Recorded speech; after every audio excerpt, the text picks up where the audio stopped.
நீங்கள் பிக்னஸாக இருக்கீங்க, உங்களுக்கு சப்பாத்தி மாவு பிசையறதுக்கு ரொம்ப கஷ்டமாக இருக்குன்னா கண்டிப்பாக இந்த வீடியோவை வந்து ஸ்கிப் பண்ணாமல் ஃபுல்லாக பாருங்கள், ரொம்ப யூஸ்ஃபுல்லாக இருக்கும். Hi friends, welcome back to our channel. எல்லோரும் எப்படி இருக்கீங்க? கண்டிப்பாக நல்லா இருப்பீங்கன்னு நம்புகிறேன். இன்றைக்கி நம்ம சேனலில் டே டு டே லைஃப்பில் நம்ம எல்லாருக்குமே ரொம்ப யூஸ்ஃபுல்லாக இருக்கக்கூடிய கிச்சன் டிப்ஸ் அண்ட் ட்ரிக்ஸ் தான் ஷேர் பண்ணியிருக்கேன். ஸோ இந்த மாதிரி டிப்ஸ் தெரிஞ்சு வச்சுக்கிட்டிங்கன்னா என்றைக்காவது ஒரு நாள் கண்டிப்பாக உங்களுக்கு வந்து ரொம்ப யூஸ்ஃபுல்லாக இருக்கும். ஸோ அதுக்கு முன்னாடி நீங்கள் இப்போ தான் நம்ம சேனலை ஃபஸ்ட் டைம் பார்க்குறீங்கன்னா இப்போவே சப்ஸ்கிரைப் பண்ணிக்கோங்க, கூட இருக்க பெல் சிம்பிளை கிளிக் பண்ணிக்கோங்க. அப்போ தான் நான் போடக்கூடிய வீடியோஸ் உங்களுக்கு நோட்டிஃபிகேஷனாக வந்து சேரும். இப்போ வாங்க வீடியோக்குள்ளே போகலாம். ஃபர்ஸ்ட் இப்போ என்னென்னு பார்க்கலாம்.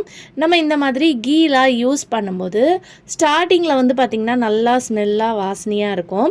அதுக்கப்புறம் போக போக வந்து பார்த்திங்கன்னா அதோட நல்ல ஒரு மனம் இருக்கும் இல்லையா, அது வந்து இருக்காது. ஸோ போயிடும். ஸோ எப்போவுமே நீங்கள் எந்த பிராண்டில் வந்து நெய் வாங்குறதா இருந்தாலும் இந்த டிப்பை வந்து ஃபாலோ பண்ணிக்கோங்க. அதோட சீல் எடுத்து ரிமூவ் பண்ண உடனே இந்த மாதிரி கொஞ்சமாக வெல்லமை வந்து ஒரு சின்ன பீஸை வந்து போட்டு வைங்க. இந்த மாதிரி போட்டு வைக்கிறனால உங்களுக்கு அந்த நெய்யில் வந்து நல்ல ஒரு ஸ்மெல் இருக்கும், ஃப்ரெஷ்ஷாக இருக்கும். எவ்வளோ நாளாக ஆனாலும் உங்களுக்கு ஒரு மாதிரி பேட் ஸ்மெல் அந்த மாதிரிலாம் வரும் பார்த்திங்களா, அதெல்லாம் வராமல் ரொம்ப நாள் வரைக்கும் நல்லாயிருக்கும். ட்ரை பண்ணி பாருங்கள். அடுத்த டிப் என்னென்னு பார்க்கலாம். நம்ம வீட்டில் யூஸ் பண்ணுற இந்த மாதிரி பயிர் வகைகள் நிறைய வச்சுருப்போம். ஸோ நம்ம நிறைய வாங்கி ஸ்டோர் பண்ணி வைக்கும்போது அதில் சீக்கிரம் வந்து வண்டு பூச்சிலாம் வரும். அது வராமல் இருக்கிறதுக்கு நம்ம வீட்டில் இருக்கக்கூடிய ஒரு பொருள் இருந்தால் போதும். அது என்னன்னு பார்த்திங்கன்னா நம்ம சமையலுக்கு யூஸ் பண்ணுற பிரியாணி இலை தான். இந்த இலையை இதுக்குள்ளே போட்டுட்டு இந்த மாதிரி நல்லா கவர் பண்ணி மூடி வச்சிட்டிங்கன்னா இந்த ஸ்மெல்லுக்கு வந்து இதில் எந்த ஒரு வண்டு பூச்சியும் வந்து பார்த்திங்கன்னா வராது. ட்ரை பண்ணி பாருங்கள். அடுத்த டிப்புக்கு நான் இங்கே ஒரு வெள்ளை கலரில் துணி எடுத்திருக்கேன்.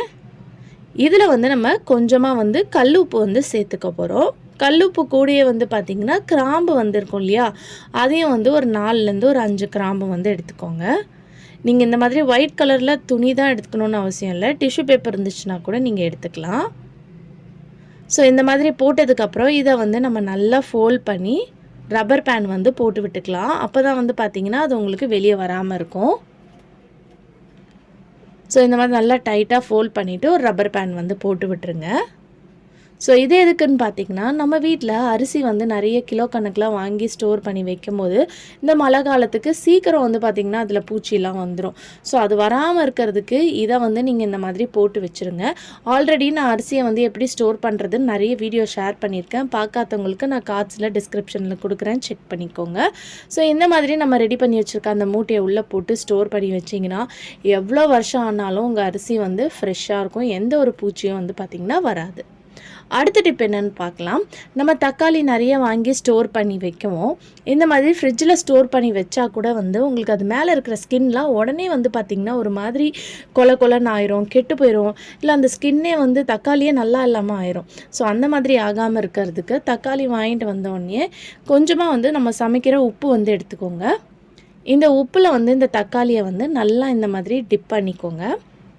டிப் பண்ணிவிட்டு நான் உங்களுக்கு வீடியோவில் காட்டுறதுக்காக இந்த மாதிரி தட்டில் வச்சு காட்டுறேன். நீங்கள் நல்லா காற்று போகக்கூடிய பேஸ்கெட்டில் வச்சுக்கோங்க. இந்த மாதிரி வச்சு நீங்கள் வெளியே ஸ்டோர் பண்ணி வச்சாலுமே உங்களுக்கு ரொம்ப நாள் வரைக்கும் ஃப்ரெஷ்ஷாக இருக்கும். தக்காளி தோல் வந்து ஒரு மாதிரி ரொம்ப கொலன்னு ஆயிரும் நிறைய வாட்டி நம்ம வாங்கிட்டு வந்து வைக்கும்போது. ஸோ அந்த ப்ராப்ளமும் வராது, ரொம்ப நாள் வரைக்கும் வந்து பார்த்திங்கன்னா ஃப்ரெஷ்ஷாக இருக்கும்.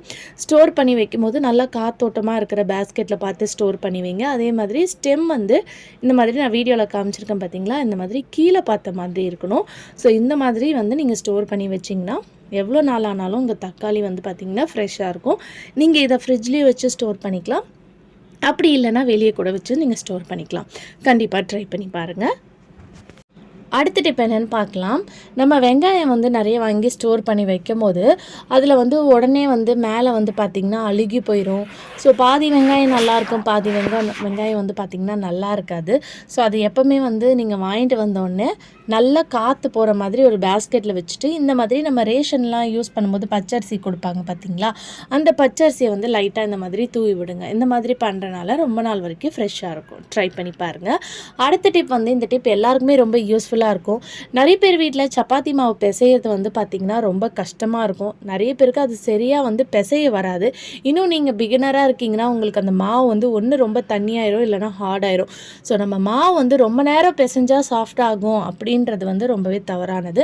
நம்ம பிசைகிற அந்த பக்குவம் தான் வந்து பார்த்திங்கன்னா உங்களுக்கு நல்ல மாவு வந்து சாஃப்டாக வரும். பிகினர்ஸாக இருக்கீங்கன்னா இந்த டிப்பை ட்ரை பண்ணிக்கோங்க. எப்போவுமே சப்பாத்தி மாவு பிசையும் போது அதில் கொஞ்சமாக பட்டர் மட்டும் சேர்த்து பாருங்கள். நீங்கள் எப்படி பிசைஞ்சாலுமே உங்கள் சப்பாத்தி வந்து ரொம்பவே வந்து டேஸ்ட்டாகவும் இருக்கும், அதே சமயத்தில் சாஃப்டாகவும் இருக்கும். ஸோ கொஞ்சமாக இந்த மாதிரி நீங்கள் மாவு பிசைறதுக்கு முன்னாடி அதில் ஒரு குட்டி பீஸ் இந்த மாதிரி பட்டர் வந்து சேர்த்துக்கோங்க. இப்போ நம்மளுக்கு வந்து கை படாமல் நம்ம ஈஸியாக வந்து இந்த சப்பாத்தி மாவை வந்து பிசைஞ்சு எடுத்துடலாம். இந்த மாதிரி நம்ம குழம்பு ஊற்றுறதுக்கெலாம் கரண்டி வச்சுருப்போம் இல்லையா, அந்த கரண்டியை வந்து இந்த மாதிரி பேக் சைடில் வச்சு நீங்கள் இந்த மாதிரி திரட்டி விட்டாலே போதும். அதே மாதிரி நீங்கள் தண்ணி ஊற்றியும் பிசையலாம். நான் எப்போவுமே கொஞ்சம் தண்ணி கொஞ்சம் பால் ரெண்டுத்தையும் மிக்ஸ் பண்ணி அதை தான் வந்து நான் பிசைவேன். இந்த மாதிரி பிசையும் போது உங்களுக்கு சப்பாத்தி வந்து நல்லா சாஃப்டாகவும் இருக்கும், டேஸ்ட்டாகவும் இருக்கும். எப்பவுமே ஒரேடியாக சேர்த்துறாதீங்க. இந்த மாதிரி லைட்டாக கொஞ்சம் கொஞ்சமாக சேர்த்து பிசையும் போது நீங்கள் ஈஸியாக வந்து பிசைஞ்சிடலாம். ஸோ கரண்டியை வச்சு இந்த மாதிரி லைட்டாக வந்து பண்ணி விடுங்க. ஸோ இந்த மாதிரி பண்ணும்போதே உங்களுக்கு மாவு எல்லாம் ஒன்று சேர்றது வந்து உங்களுக்கு நல்லா தெரியும். ஸோ கொஞ்சம் கொஞ்சமாக இந்த மாதிரி தண்ணியை வந்து சேர்த்துக்கிட்டு நீங்கள் மாவை வந்து கரண்டியை வச்சு பண்ணி விடுங்க. ஸோ இந்த மாதிரி பண்ணிங்கன்னா நீங்கள் ஈஸியாக வந்து பிசைஞ்சு எடுத்துடலாம். ஸோ இப்போ உங்களுக்கு பார்க்கும்போதே தெரியும் அந்த மாவெல்லாம் வந்து பார்த்திங்கன்னா ஒன்று சேர்ந்துருச்சு. ஸோ இதுக்கப்புறம் நீங்கள் இதை எடுத்துகிட்டு கையில் வந்து பிசைஞ்சிங்கன்னா ஈஸியாக வந்து நீங்கள் பிசைஞ்சிடலாம். ஸோ இப்போ பாருங்கள் எல்லா மாவும் வந்து பார்த்திங்கன்னா உங்களுக்கு ஒன்று சேர்ந்துருச்சு. ஸோ ஈஸியாக வந்து நீங்கள் பிசைஞ்சு எடுத்துடலாம். ஸோ கண்டிப்பாக உங்களுக்கு சப்பாத்தி மாவே பிசைய தெரிலனா கூட கண்டிப்பாக இந்த மெத்தடில் நீங்கள் வந்து ட்ரை பண்ணி பாருங்கள். ஈஸியாக வந்து நீங்கள் மாவு வந்து பிசைஞ்சிக்கலாம். ஸோ இந்த மாதிரி லைட்டாக இந்த மாதிரி கையை வச்சு நீங்கள் இந்த மாதிரி சுற்றி சுற்றி விட்டாலே எல்லா மாவும் உங்களுக்கு ஒன்றா சேர்ந்துடும். ஸோ இப்போ இதை வந்து நீங்கள் உடனே வந்து எப்போவுமே நம்ம மாவு பிசைஞ்சதுக்கப்புறம் சப்பாத்தி சுடக்கூடாது. ஒரு 1/2 hour அதை அப்படியே வந்து விட்டுருங்க.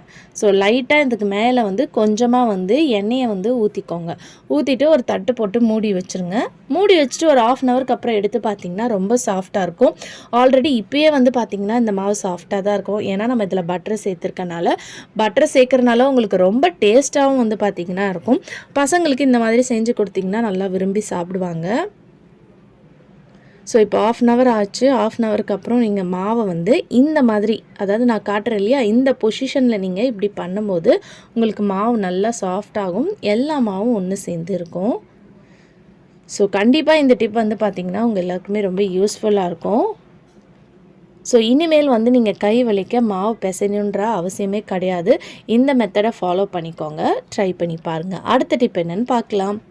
நம்ம மிக்ஸி ஜார் சம்டைம்ஸ் வந்து பார்த்திங்கன்னா இந்த பிளேடு வந்து ஸ்ட்ரக் ஆகிக்கும். இது ஸ்ட்ரக் ஆகிடுச்சினாலே நம்மளுக்கு சரியாக வந்து மிக்சர் வந்து அரையாது. ஸோ ரொம்ப ஹார்டாக இருக்கும். அதுக்கு வந்து நீங்கள் ஒன்று வேஸ்லின் அப்படி இல்லைன்னா தேங்காய் எண்ணெய், இது ரெண்டுத்தில் எது இருந்தாலும் பரவாயில்ல, அதை வந்து லைட்டாக இந்த மாதிரி அந்த பிளேடை சுற்றி ஊற்றி விட்டுக்கோங்க.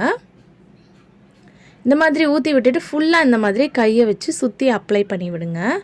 இந்த மாதிரி அப்ளை பண்ணதுக்கப்புறம் நீங்கள் கீழே கூட ஜாருக்கு கீழே அடியில் கூட நீங்கள் லைட்டாக வந்து தேங்காய் எண்ணெய் ஊற்றி வேணும்னா அப்ளை பண்ணிக்கலாம். அப்ளை பண்ணிவிட்டு கேஸை வந்து ஸ்லோ சிம்மில் வச்சு ரொம்ப நேரம் வைக்கக்கூடாது. கை வந்து பார்த்திங்கன்னா உங்களுக்கு சுட்டுரும். ஒரு 2 நிமிஷம் லைட்டாக அந்த மாதிரி காமிச்சிட்டு நீங்கள் எடுத்தால் போதும். எவ்வளோ டைட்டான பிளேடாக இருந்தாலும் உங்களுக்கு உடனே வந்து பார்த்திங்கன்னா லூஸ் ஆயிரும். ஸோ உடனே வந்து கை உள்ள ஜாரில் வந்து வைக்காதீங்க. ஏன்னா அதில் வந்து ஹீட்டாக இருக்கும், சூடாக இருக்கும்.